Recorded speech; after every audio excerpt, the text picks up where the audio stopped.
Welcome everybody, this is Christian, and today I'm going to be doing a preview of Star Wars Armada Wave 6, the Imperial Light Carrier, and the Hammerhead Corvette.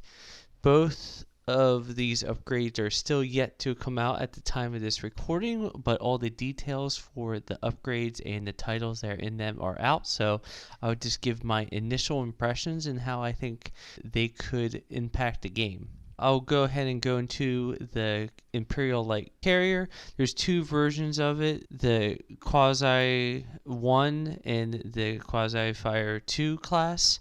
They're pretty similar. Both of them have a single brace and a single shield redirect. Two shields on all the sides except for the rear, which is one.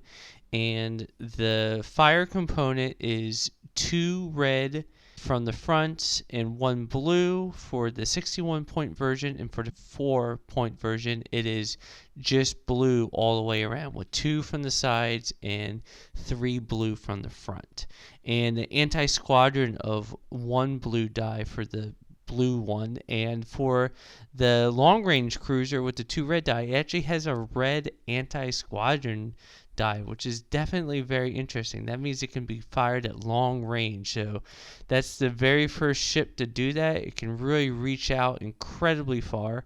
So what's particularly interesting, that being able to fire at long range, if you happen to have Agent Callus on that vessel for only 3 extra points, you get to add an additional die of any color to your attack pool. So since you're already firing at long range, you could either go ahead and probably you would want to add maybe a black, since you have a 75 chance of a hit, or if you're going against a hero squadron that has scatter, you may want to go ahead and get a blue die added in there so you can get an accuracy. But either way, it's definitely an interesting power.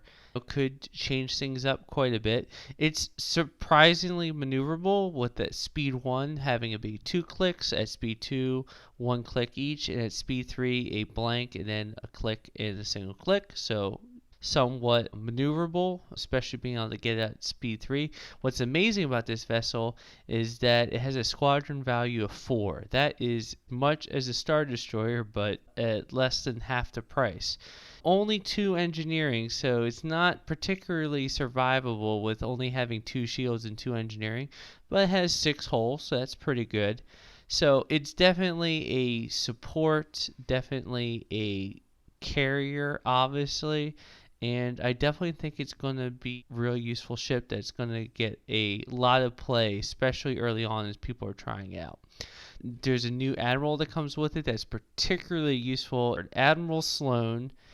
While friendly squadrons without rogue is attacking, it may spend 1 die with an accuracy icon to choose and spend one of the defender's defense tokens while attacking a ship. It may also re-roll 1 die with a crit icon.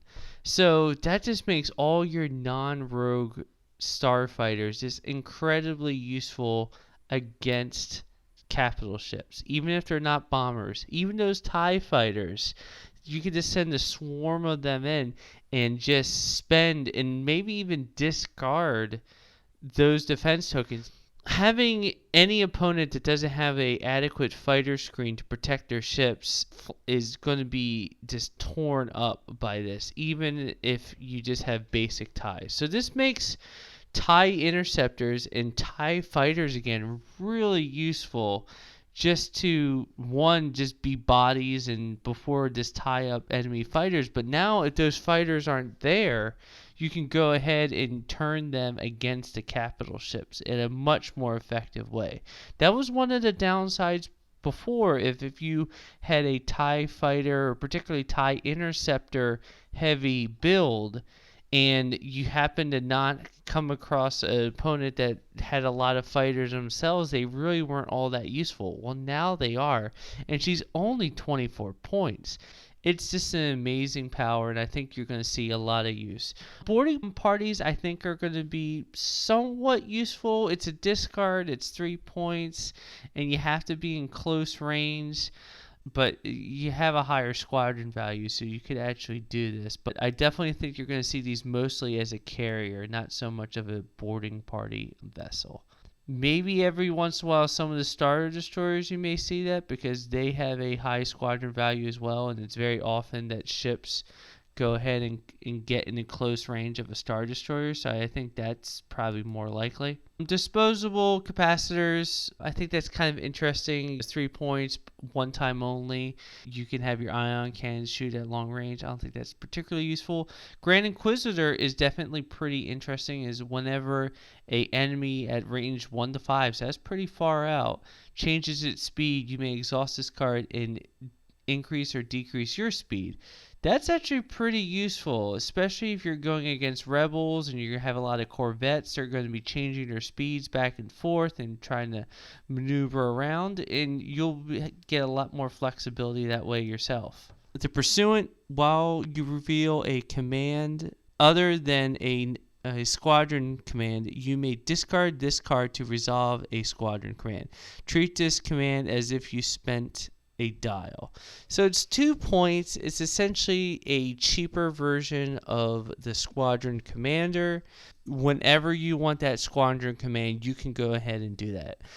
It's not super amazing for the 2 points since it's a discard, but the fact that you can still have an officer slot and have this, it could be useful, particularly for new players. But if you have this vessel, you probably should have a squadron command most of the time, because its engineering value isn't really all that high. Next one is the Squall. It's 3 points. When you activate, you may choose up to 3 unengaged friendly squadrons at close to medium range. Those squadrons may move up to distance too. If they do, they cannot end their movement engaged.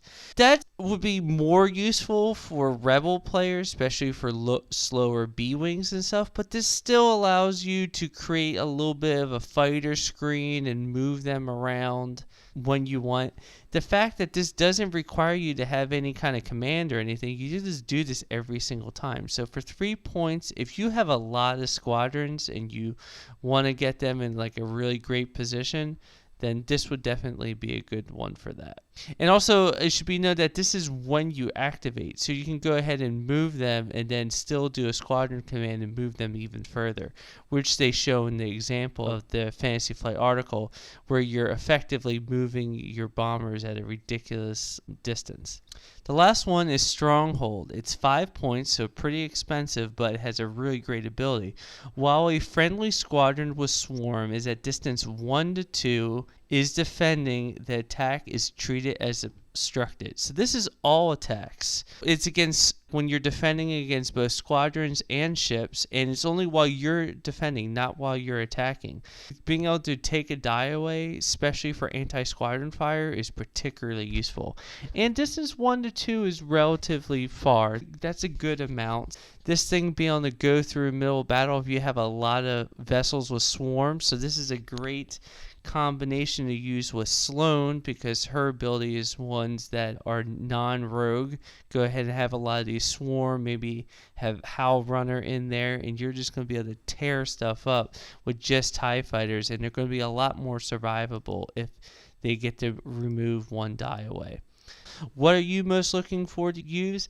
I think you're going to see Sloan in a huge number of tournament builds. I think she's going to be incredibly valuable, and you're going to see just massive numbers of fighters for those builds. And it's going to be a lot of cheap TIE fighters and TIE interceptors. All right, so that's my thoughts, and please write yours in the comment section below.